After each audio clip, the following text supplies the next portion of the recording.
All right, we want to talk to the general manager of the MBTA, Luis Ramirez, who is joining us by phone.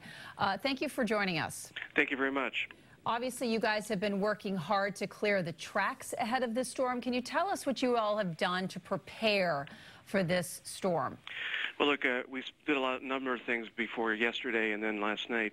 Over the course of the last 24 hours, we've pre-located essential personnel and equipment in strategic locations around all of our system to be ready to respond to anything that happens, both signaling folks, snow removal folks, and also de-icing equipment has already been set on all the lines. So we pretty much have the whole system covered right now. And as you know, we're running the Commuter Rail on a reduced schedule today, but all of our metro systems, the green, orange, red, and blue lines, are running on normal schedules. So far, we've seen light ridership coming in into work into Boston and into the other areas, but we're monitoring that as well. But basically, most of the people have been put in place. We launched our Emergency Operations Center about 15 minutes ago here at High Street, our operations headquarters, and we plan on being here throughout the duration of the storm. Can you talk a little bit about beyond just the last 24 hours? I mean, the last 2 years, you guys have really been putting a lot of effort into upgrading the systems and getting some more equipment in place.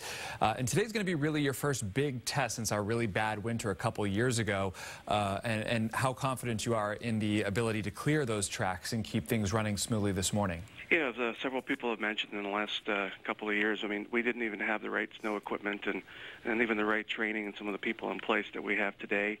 So it wasn't just a question of the $100 million of investments that we've made, both in heaters and different equipment around the system to help improve resiliency for these type of winter events.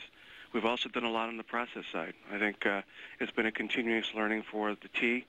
We've had other types of weather events in the last 2.5 years, which have actually been great places to test and kind of rewrite the playbook that we use for emergency response in this type of environment. So we've done a lot of work, and I'd say the biggest piece of it has also been around just kind of realigning the resources and training the resources so that when these events occur, we have an emergency response playbook. We have equipment. We've also invested in infrastructure improvements. We've added electrical backup generators in those areas where we're vulnerable to losing power on the civilian grid.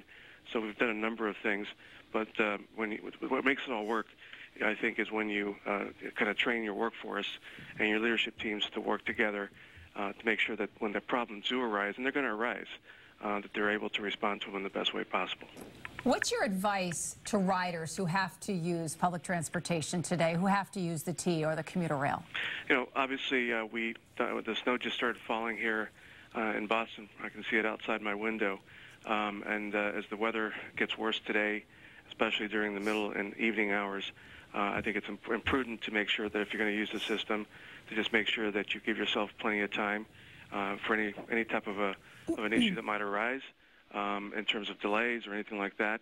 We're going to do everything we can to keep the system running and on time, and obviously working through the toughest hours here in the afternoon. But it's always better to safety first. I think if you don't feel comfortable, if the weather just isn't feeling right to be outdoors, then try to stay in a warm, safe spot. Our stations are all operating, and we have personnel there as well. And so if anything happens, and you're trying to get to where you need to go, please make sure you check our Twitter feeds and www.mbta.com winter, and look for any updates on service or delays. Beyond the subway and commuter rail, a lot of people utilize the bus routes. I know you've got some snow routes out there as well. What can people do to make the bus drivers' jobs a little bit easier today as they try to navigate the streets as the snow starts piling up?